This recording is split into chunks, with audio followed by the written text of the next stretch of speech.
Hello everyone, this is Nilesh Kumar Gupta and you are watching NG Physics classes. पिछले time पे मैंने आप लोगों को RL सर्किट बताया, RC सर्किट बताया, इसके बाद कुछ एक न्यूमेरिकल्स दिए हुए, न्यूमेरिकल्स हम लोग बाद में करेंगे, उससे पहले हम लोग LC सर्किट और LCR सर्किट करेंगे, क्लियर? तो इसके बाद अब हमारे सामने कुछ न्यूमेरिकल्स के बाद एक क्वेश्चन होगा आपके सामने LC सर्किट। कौन सा सर्किट? LC circuit. तो चलिए भैया LC सर्किट की शुरुआत करते हैं। पढ़े लिखे लोगों आप जानते हो, इधर देखेंगे ध्यान से। मैं एक पहेली पूछ रहा हूं आपसे, जवाब दीजिएगा, उसके बाद मैं LC सर्किट की शुरुआत करूंगा। ये एक ऑब्जेक्ट है, कुत्ता इधर खींच रहा है 5 न्यूटन से, बिल्ली इधर खींच रही है 3 न्यूटन से। आप लोग मुझे बता सकते हैं इसका रिजल्टेंट कहां जाएगा? मतलब डायरेक्शन इसकी ऊपर जाएगी और वैल्यू कितनी होगी? 2 कैसे निकाला? 5 - 3। एग्री करते हैं आप लोग? समझ में आता है आपको? अगर मैं ये रिजल्टेंट वैल्यू फॉर्मूले से निकालता R बराबर √a² + b² + 2ab cos theta, तो यहाँ थीटा कितना रखता? 180 रखता, क्योंकि एक फोर्स ऐसे जा रहा है, एक फोर्स ऐसे जा रहा है, तो 180 डिग्री होता। जो बोल रहा हूं आपको समझ में आ रहा है? अच्छा, इसको जरा ध्यान से देखो, ये 5 है, ये 3 है, तो रिजल्टेंट ऊपर आ गया। अगर 5 नीचे होता, 3 ऊपर होता, तो रिजल्टेंट नीचे आ जाता। या तो रिजल्टेंट ऊपर जागो या नीचे जागो, और तो कितना ऊंचा दे रहा हूं। जो बोला समझ में आया? मैं बोलूं एक वोल्टेज ये लग रहा है VL, दूसरा वोल्टेज ये लग रहा है VC, तो रिजल्टेंट वोल्टेज क्या होगा? अब रिजल्टेंट या तो ऊपर जाओ या नीचे जाओ। मैंने बचपन में ये पढ़ा है, VL बराबर IXL, रोज बोलते तुम, बोलो, और XL बराबर ओमेगा L, पढ़ा है अपन ने? अच्छा, VC बराबर IXC और XC बराबर, इन दोनों को जरा गुर्रा गुर्रा के देखिए और मुझे बताइए इन दोनों में कौन बड़ा? ऊपर वाला तो हमेशा ही बड़ा है, मैं इनमें बात कर रहा हूँ, कौन बड़ा? VL बड़ा है, VC छोटा है, तो इन दोनों में रिजल्टेंट क्या आएगा? ऊपर आएगा। कितना? VL - VC। जो मैंने किया पल्ले पड़ा, पल्ले पड़ गया, अच्छी बात है, चलो ठीक है, भूल जाओ, आगे बढ़ते हैं हम लोग, आगे की बात करते हैं। अब बेटा हमारे सामने जो सर्किट है LC सर्किट है, कोई नया काम हम लोग करने नहीं जा रहे हैं, हम लोग काम वही पुराने कर रहे हैं जो हम लोग कल तक करते आए हैं, राइट? तो चलिए देखते हैं LC सर्किट। LC सर्किट नाम से समझ में आ रहा है ना, सर्किट में क्या क्या जोड़ने वाला हूं मैं? चलो जोड़ता हूं। ये भैया हमारा L हो गया और ये हमारा C हो गया। एग्री करते हैं आप लोग इस बात से? ये हो गया LC सर्किट। किसी को कोई दिक्कत? सबको बात समझ में आ रही है? आगे बढ़ जाऊं? अगर यहां तक आपको सारी बात क्लियर है तो मुझे बता सकते हो यहाँ पर वोल्टेज का इक्वेशन क्या लिखूं मैं? V = रोज यही कर्म कर रहे हैं अपन, अच्छी बात। आगे बढ़ो, आगे बढ़ो। मैं जो लिख रहा हूं उसे ध्यान से पढ़िएगा आप लोग, है ना, सभी लोग।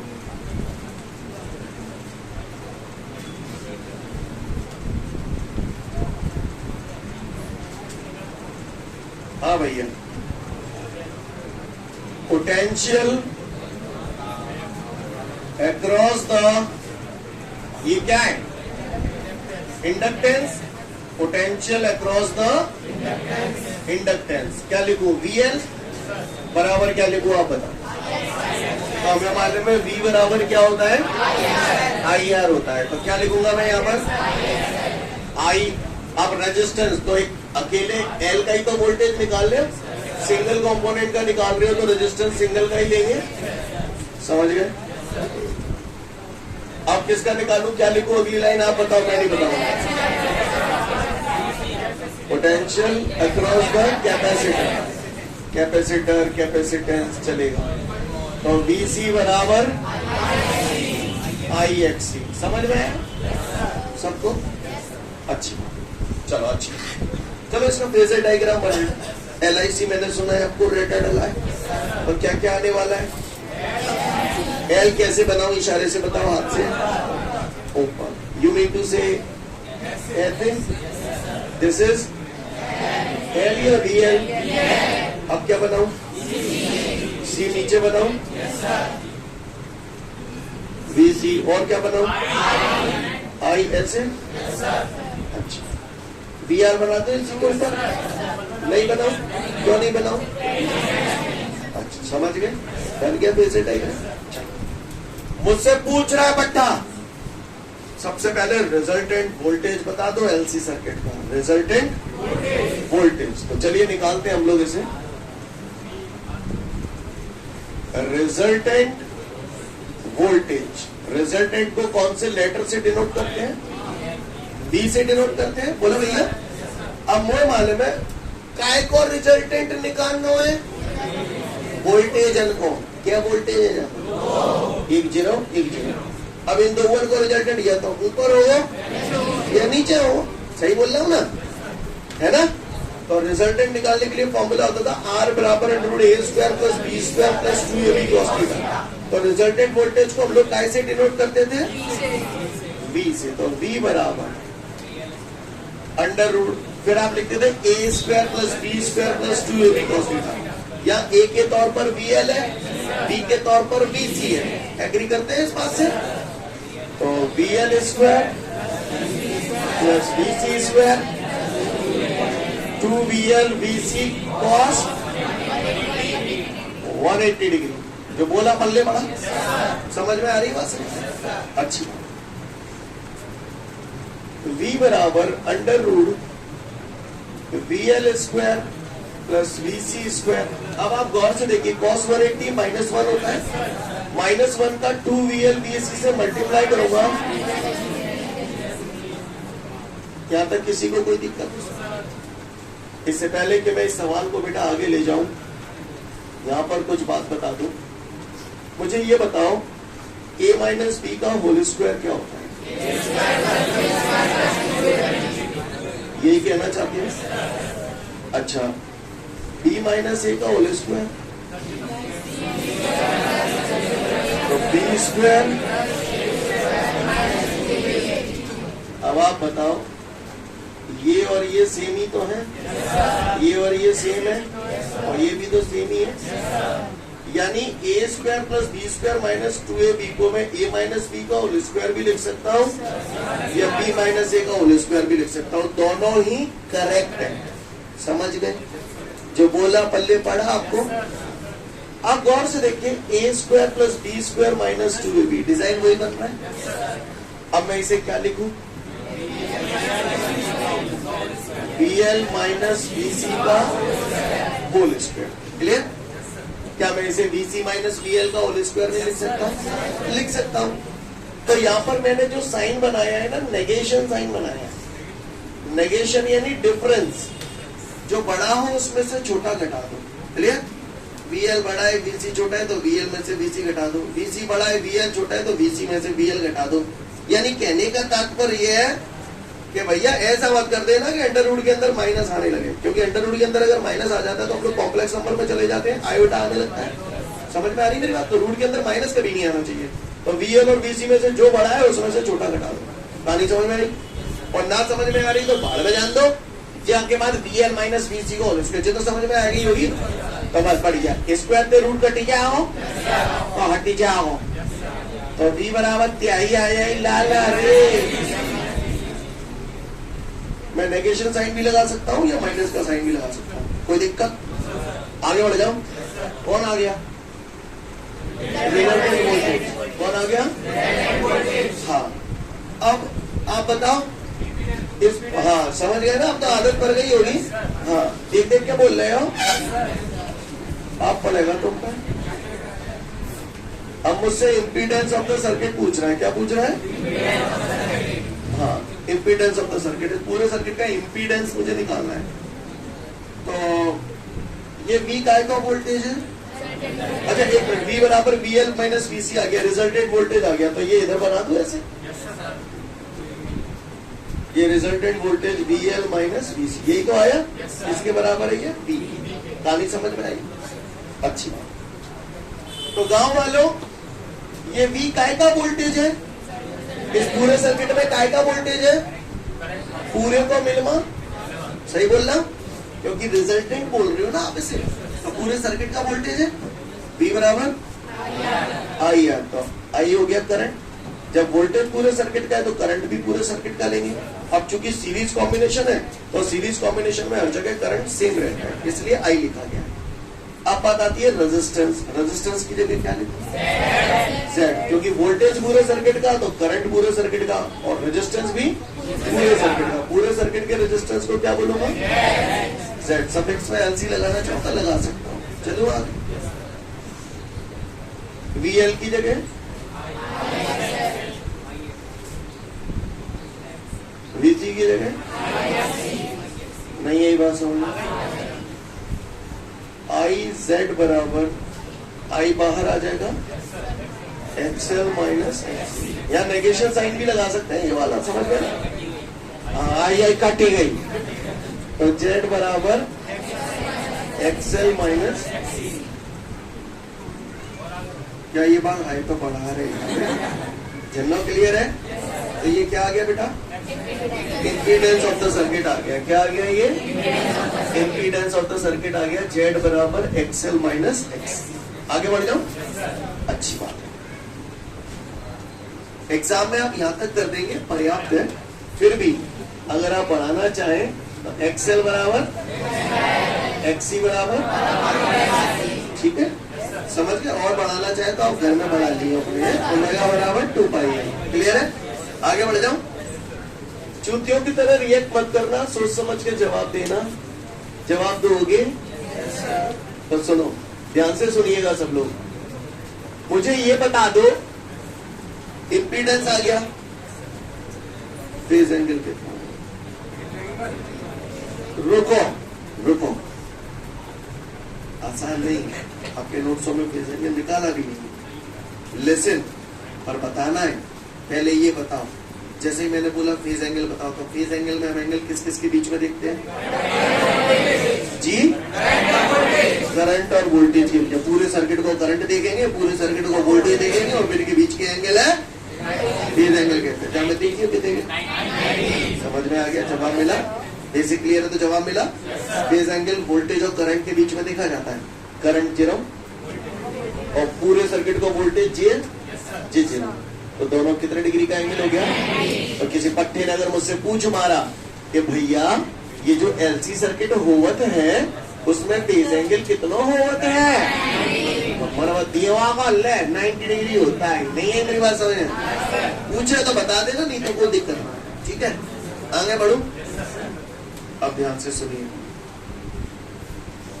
आगे वो आपसे पूछता है, यहां पर एलसी सर्किट में पूछता है रेजोनेंस क्या होता है? What is resonance? क्लियर? वो पूछेगा व्हाट इज रेजोनेंस, और साथ साथ रेजोनेंस फ्रीक्वेंसी के लिए रिलेशन भी डेवलप कीजिए। दोनों ही बातें पूछेगा। अब ये रेजोनेंस होता क्या है? जिन लोगों ने 11th लेक्चर से पढ़ी हो उनको बताया गया था, ऑसिलेशन पढ़ाया गया था, तो रेजोनेंस उस टाइम बताया जाता है आपको। रेजोनेंस में आपको बताया जाता है जब किसी ऑब्जेक्ट पे लगाए गए एक्सटर्नल फोर्स की फ्रीक्वेंसी उस ऑब्जेक्ट की नेचुरल फ्रीक्वेंसी के बराबर हो जाता है, तो अचानक से वेव्स का एम्पलीट्यूड बढ़कर इनफाइनाइट हो जाता है। यार गोली मारो, मूड में पी रही होगी, मैं समझ रहा हूं, देसी में समझाता हूं। ऐसे समझो, एक एग्जाम्पल समझो, सेंचुरी समझते हो? जब कोई प्लेयर खेलता है, बैटिंग करता है, तो बैटिंग करते करते बीच में एक ऐसी सिचुएशन आ जाती है जब उस पर रनों का स्कोर 100 हो जाता है, उसे सेंचुरी कहते हैं। क्लियर? सेंचुरी रनों का वह स्कोर है जिसपे कोई भी प्लेयर अपने 100 रन पूरे कर लेता है, उसे सेंचुरी कहते हैं। सी क्लियर है? ये एक सिचुएशन है, बैटिंग करते वक्त बीच की एक सिचुएशन है। सिमिलरली अगर कोई मुझसे पूछता है रेजोनेंस क्या होता है, तो रेजोनेंस एक स्पेसिफिक सिचुएशन है जिसमें एक्सएल बराबर हो जाता है एक्सी। ये बिल्कुल घोट के भी जाना, आप याद रखनी है आपको direct. Clear? Resonance is the situation in which the inductive reactance is equal to the capacitive reactance. बात समझ में आ रही है? Clear? Inductive reactance is equal to the capacitive reactance. अब इस सिचुएशन में होता क्या है, तो होना तो गया तेल लेने, पहले आप बताओ मुझे, अगर किसी सर्किट का रेजिस्टेंस इनफाइनाइट हो जाए, रेजिस्टेंस इनफाइनाइट हो जाए तो करंट जीरो होगा, और अगर किसी सर्किट का रेजिस्टेंस जीरो हो जाए करंट इनफाइनाइट हो जाएगा। सिर्री बता दे, सिर्री बता दे, कहा कहीं मैंने, अगर किसी सर्किट का रेजिस्टेंस जीरो हो जाए करंट इनफाइनाइट है, जा मैंने कुछ गलत क्या नहीं, इसके रेजिस्टेंस को क्या बोलूंगा, इसके रेजिस्टेंस को बोलते क्यों है, दो या दो से ज्यादा कमी हो, इम्पीडेंस। रेजोनेंस की सिचुएशन में एक्सएल बराबर एक्सी है, और एक्सएल बराबर एक्सी अगर धरते हैं वो, तो जेड बराबर कितने के जीरो। रेजोनेंस की सिचुएशन में किसी भी सर्किट का इम्पीडेंस जीरो हो जाता है। इम्पीडेंस ये क्या, इम्पीडेंस एक प्रकार का रेजिस्टेंस ही तो है, और रेजिस्टेंस जीरो हो गया तो करंट इनफाइनाइट हो जाता है। समझ गए, करंट इनफाइनाइट क्यों हुआ ये भी बता दूं। V बराबर आई या तो I बराबर, तो I बराबर पूरे सर्किट का करंट निकालना, तो वोल्टेज पूरे सर्किट का लूंगा, रेजिस्टेंस भी पूरे सर्किट का ही लूंगा, पूरे सर्किट के रेजिस्टेंस को क्या लिखूं, Z, और रेजोनेंस की सिचुएशन में Z बराबर और अपॉन में जीरो आ गया, यानी इनफाइनाइट, करंट इनफाइनाइट हो गया। तो ये पूछे व्हाट इज रेजोनेंस, तो उसको बोला लाला, resonance is the situation in which inductive reactance is equal to the capacitive reactance. In this situation, the impedance of the circuit becomes zero and current suddenly increases up to infinite. नहीं यही बात समझ clear है। किसी ने अगर मुझसे पूछ लिया कि भैया क्या होता है रेजोनेंस, तो हम बोलेंगे resonance is the specific situation in which the inductive reactance is equal to the capacitive reactance. In this situation, the impedance of the circuit becomes zero and current suddenly increases up to infinite. Reason समझ में आ रहा है हर चीज का। अब आगे मुझसे पूछ रहा है drive the relation for the resonant frequency. Resonant frequency पूछ रहा है, क्या पूछ रहा है बेटा, रेजोनेंट फ्रीक्वेंसी। तो गौर से देखिएगा सभी लोग, रेजोनेंट फ्रीक्वेंसी। तो भैया मैं ज्यादा पढ़ो लिखो ना, पर वो इतने मालूम है कि in the situation of resonance XL बराबर होता है एक्सी। एक्सएल बराबर ओमेगा, एक्सी बराबर ओमेगा इंटू ओमेगा, एल नीचे ले आओ तो 1 अपॉन स्क्वायर हटाओ तो रूट आ जाएगा, 1 का स्क्वायर रूट अंडर रूट, समझ में नहीं आई होगी। यहाँ कहाँ रह जाओ, कहाँ रहे हो ओमेगा, तो ओमेगा की जगह लिख दो, ओमेगा की जगह 2 पाई एफ लिख दूं, और 2 पाई एफ बराबर 1 अपॉन अंडर रूट, तो एफ बराबर क्या है, कितने की जाएगी 1 अपॉन, मेरे समझ में नहीं आ रहा, समझ गएगा पक्का।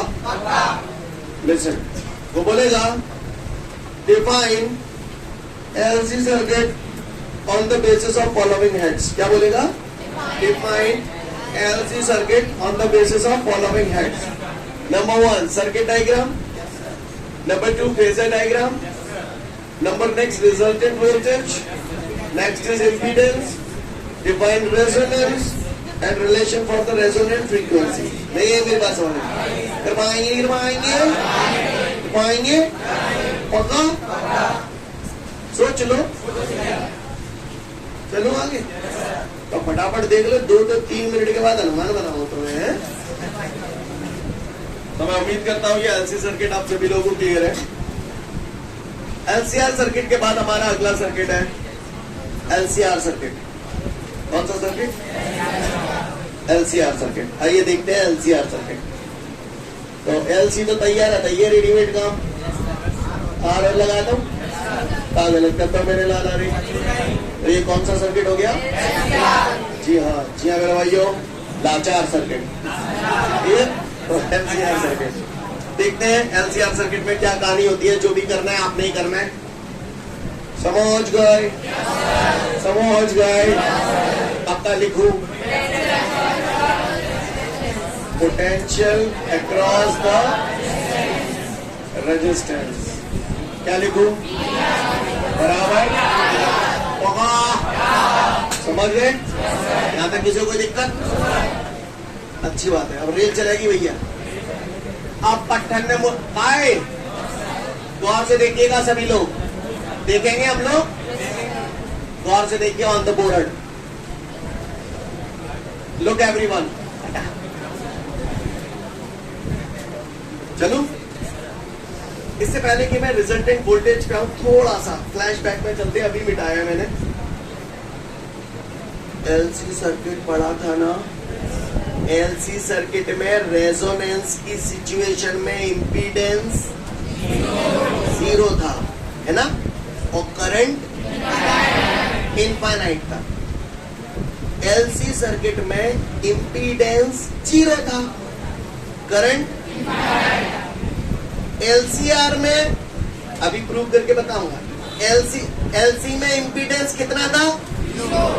एलसीआर में जाए जो बोलेंगे मिनिमम 0 मिनिमम है। और एलसी में करंट कितना था? एलसीआर में करंट मैक्सिमम। समझ गए? मतलब एलसी को अगर क्लियर है तो एलसीआर को अपने आप बोल दोगे, 0 नहीं बोलना, 0 नहीं बोलना। एलसीआर में इंपीडेंस, करंट। अब कैसे होगा वो मैं बताऊंगा अभी आपको, ठीक है? तो अब सब भूल जाओ, 0 हो जाओ। रेडी? एलसीआर सर्किट डायग्राम बना दिया? ये समझ में आ गया? आओ इसका फेजर डायग्राम बनाइए। ये एल है, ये सी है, ये आई है। किसी की कमी है? आर की कमी। कुत्ता किसी ऑब्जेक्ट को इधर खींच रहा है 5 न्यूटन से, चूहा इधर खींच रहा है 3 न्यूटन से, बिल्ली इधर खींच रही है 4 न्यूटन से। अब मुझसे पूछा जा रहा है रिजल्टेंट कैसे जाएगा? रिजल्टेंट कैसे जाएगा? तो कौन बताएगा? लिसन एवरीवन, चुप। लिसन, अब इसका रिजल्टेंट, अभी तक तो 2-2 थे तो हम रिजल्टेंट निकाले, अब तो 3-3 है, 3-3 है। तो हम क्या करते हैं? देखो, सबसे पहले ये पंजा और तिर्री को रिजल्टेंट निकाल लेते हैं। तो इन दोनों को कैसे आवेगा? ऊपर 5-3। और यही आपने एलसी सर्किट में किया था, VL और VC को चे आएगा, VL माइनस VC। समझ में आई बात? अब जाक और रोल खत्म, जाक और रोल खत्म। अब रिजल्टेंट जाका और जाका कैसे? नहीं आई मेरी बात समझ में? क्लियर है? ऐसे ही जाम है क्या है? देखो VL और VC को रिजल्टेंट दिया है, VL माइनस VC। अब जाका और जाका, ये आ गया रिजल्टेंट वोल्टेज। का हुआ को परेशानी नहीं हो तो बताए? नहीं पता है ना रे, तो बढ़ जाऊंगा आगे बढ़ता हूं। अगर यहां तक बात समझ में आ रही है तो अगली बात पे आता हूं। गौर से देखिएगा सभी लोग। रिजल्टेंट किस किस का रिजल्टेंट निकालना है अब आपको? VL माइनस VC का और VR का। सही बोल रहा हूं? हाँ बोलो। क्या फॉर्मूला है रिजल्टेंट निकालने के लिए? A² plus B² plus 2AB cos theta. आगे बढ़ते हैं। नजारा क्लियर है? रिजल्टेंट वोल्टेज निकालना है। रिजल्टेंट निकालने के लिए मेरे पास फॉर्मूला होता है R बराबर √A² plus B² plus 2AB cos theta. बता सकते हो R की जगह क्या लिखूं? मोबाइल बंद है तुम आए। V बराबर √A² plus B² plus 2AB cos theta. यही तो होता है। इसका और इसका ही तो निकाल ले। A ये हो गया, B ये हो गया। गप्पा A² यानी VR² प्लस B², ठीक है। A² plus B² plus 2AB की जगह cos थीटा कितने धरूं? क्योंकि मैंने बताया था थीटा एंगल A और B के बीच का होता है। यहाँ A की जगह VR है, B की जगह VL माइनस VC है। तो ये रो VR, ये रो VL माइनस VC। कितना डिग्री का एंगल हो गया? क्या ये बेस एंगल है? मैं बता दूंगा ये फेज एंगल नहीं है, कई लोग ये गलत फहमी बना लेते हैं, ये फेज एंगल नहीं है। फेज एंगल तो करंट और वोल्टेज के बीच में देखा जाता है। ये एंगल किस किस के बीच का है? VR और VL माइनस VC के बीच का। क्लियर? ये फेज एंगल थोड़ी है। cos 90 कितना हुआ? चूतियन की कमी है हिंदुस्तान में, एक ढूंढा 1000 मिल जाता है। cos 90 जीरो होता है, जीरो का मल्टीप्लाई जाते करते हैं कितने ले जाओ। तो ये फाइनली आपका रिजल्टेंट वोल्टेज यहाँ पर आ जाएगा। क्या आएगा आप ही बता दो, मैं नहीं बताऊंगा। एक्चुअली आज से कुछ दिनों पहले मैंने आपको जो फॉर्मूले डायरेक्ट याद करवाए थे वो LRC के ही करवाए थे। याद है आपको ये ऑलरेडी? हाँ नहीं हाँ क्या है? सी क्लियर है? आगे बढ़ो। अब बता मुझे का पूछो चाहो। इम्पीडेंस। गुड। मैं आप लोगों का बहुत शुक्रिया अदा करता हूँ कि आप लोग बोल देते हो। अगर बच्चे बोलना छोड़ दें तो टीचर पढ़ाना छोड़ दें। सही बता रहा हूँ आपको, क्योंकि आप लोगों से हमें मोटिवेशन मिलता है। भले ही आप देख देख के बोलते हो, मैं जानता हूँ पर कहते हैं ना आज पे तो दुनिया का खैर जो भी है। इम्पीडेंस बेटा बताओ जरा, बी की जगह क्या आएगा? I Z. गुड। बड़ा RLC अंडर रूट। VR की जगह कहा धरता हूं? स्क्वायर भी कर दूं लगे ब्रैकेट। रुको रुको रुको, ठीक है। VL की जगह कहा तान लो? IXL। हाँ, BC की जगह तो मैं बुरा होता ना लग रहा। अगर मेरी इच्छा है रही है मैं जई में नहीं आई कॉमन ले लो तो बुरा तो नहीं मानोगे। जई में कर लूँ कि अगले में करूँ? अगले में करूँ। Under root. जिनकी बुद्धि जितनी होगी कितने भाई हिसाब तो बोलेंगे। जे होल स्क्वायर लगी है तो मैंने बढ़िया कच्च तो फर्स्ट क्लास होल स्क्वायर लगाया था। अब जा मैं पे आई कॉमन ले रहा हूँ। पूरा लग गो तो मैं अच्छा ये नेगेशन ही चलवा रहा है। समझ गया? नेगेशन साइन भी दिख सकता है यहाँ पर। बोलो यार अच्छे बच्चा। तो लाला जित्याई लाला रे आई स्क्वायर आर स्क्वायर। जब ब्रैकेट है बोलेंगे तो आई स्क्वायर XL माइनस XC का होल स्क्वायर। काउके को परेशानी तो आई जेड बराबर जेड ही लग रहा दो नाने जेड कटना लगाया मैंने जेड पे। आई का कॉमन आ जाओ, आई स्क्वायर कॉमन आ जाओ, अंदर का बच जाओ। मेरे समझ में ही नहीं आई। स्क्वायर है रूट के बाद ले लो तो आई जेड बराबर क्या है? I under root R square plus XL minus XC का आई तो जेड बराबर क्या है? लाला R square plus XL minus XC का। यही तो आपने याद किया था। आगे मैं नहीं करूंगा, आप भी मत करना। करोगे? XL की जगह ओमेगा है, XC की जगह फिर ओमेगा की जगह।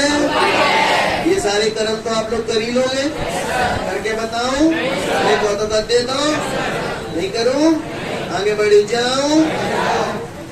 यहां पर भी वहां पर भी यहां भी रेजोनेंस की सिचुएशन होती है और यहाँ पर भी इतिहास वही होता है।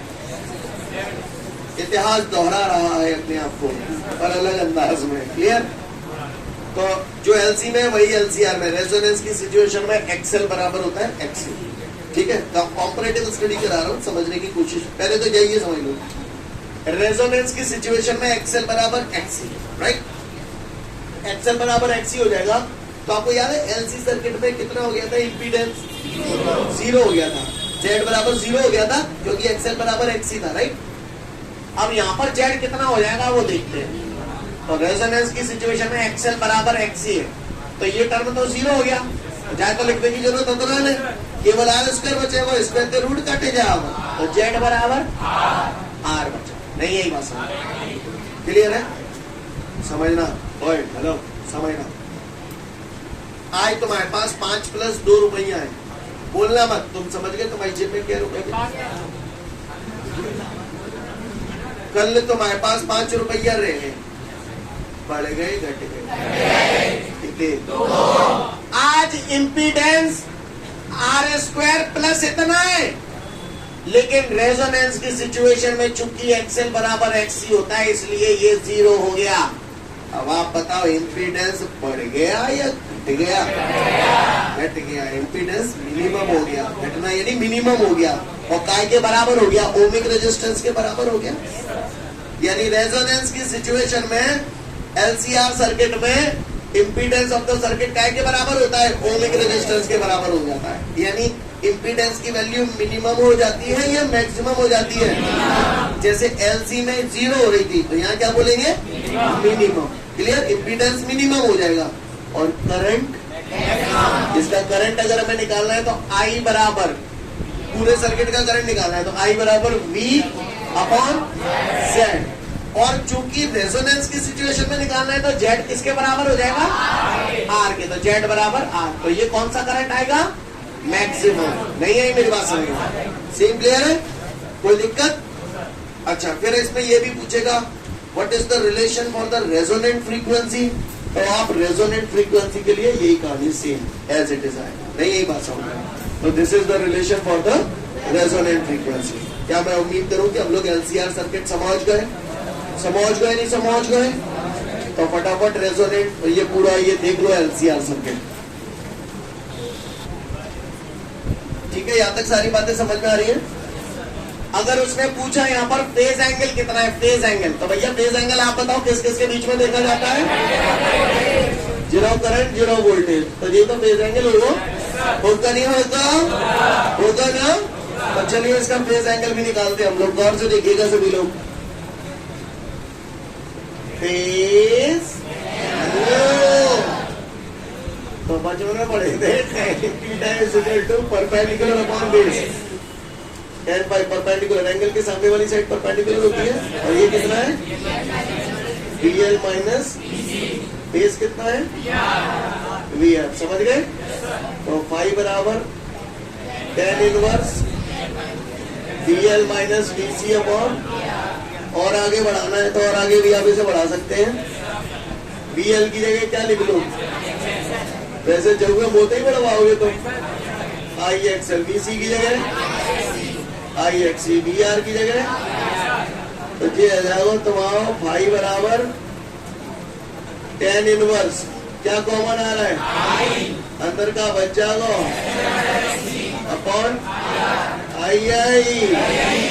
तो फाई बराबर क्या आएगी? tan inverse.